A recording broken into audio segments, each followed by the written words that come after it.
Tiga orang warga dilarikan ke rumah sakit lantaran mengalami luka bakar cukup parah setelah sebuah tabung gas meledak di Banjar Tarukan Desa Mas, Kecamatan Ubud Gianyar, Selasa 20 September sekitar pukul 20 WITA. Informasi di lapangan menyebutkan peristiwa itu bermula ketika anak korban, Iketut Widane 55 tahun, hendak menggoreng telur di dapur. Saat menghidupkan kompor dan api menyala, tiba-tiba terdengar suara seperti gas bocor dan api terus membesar di bawah penggorengan. Selanjutnya anak korban berteriak sehingga korban Iketut Widane bergegas menuju dapur dan mematikan kompor.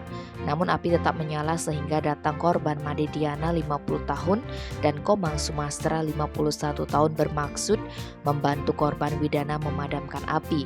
Sayangnya tiba-tiba terjadi ledakan yang menyebabkan ketiga korban mengalami luka bakar. Warga sekitar membawa korban ke RS Arisanti Mas Ubud, kemudian menghubungi pemadam kebakaran Gianyar.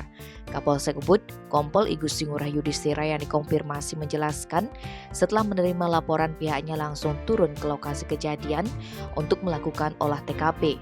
Akibat ledakan tersebut, ketiga korban mengalami luka bakar cukup parah, yakni Widane, Made Diana, dan Komang Sumastra.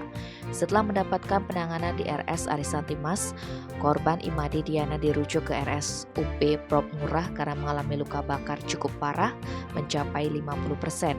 Sedangkan dua korban lainnya dirujuk ke Rumah Sakit Sanjiwani Gianyar. Selain menyebabkan 3 orang korban mengalami luka bakar, ledakan kompor gas itu juga menyebabkan bangunan dapur berukuran 1,5 x 2 meter terbakar beserta isinya. Tim Bali Express melaporkan.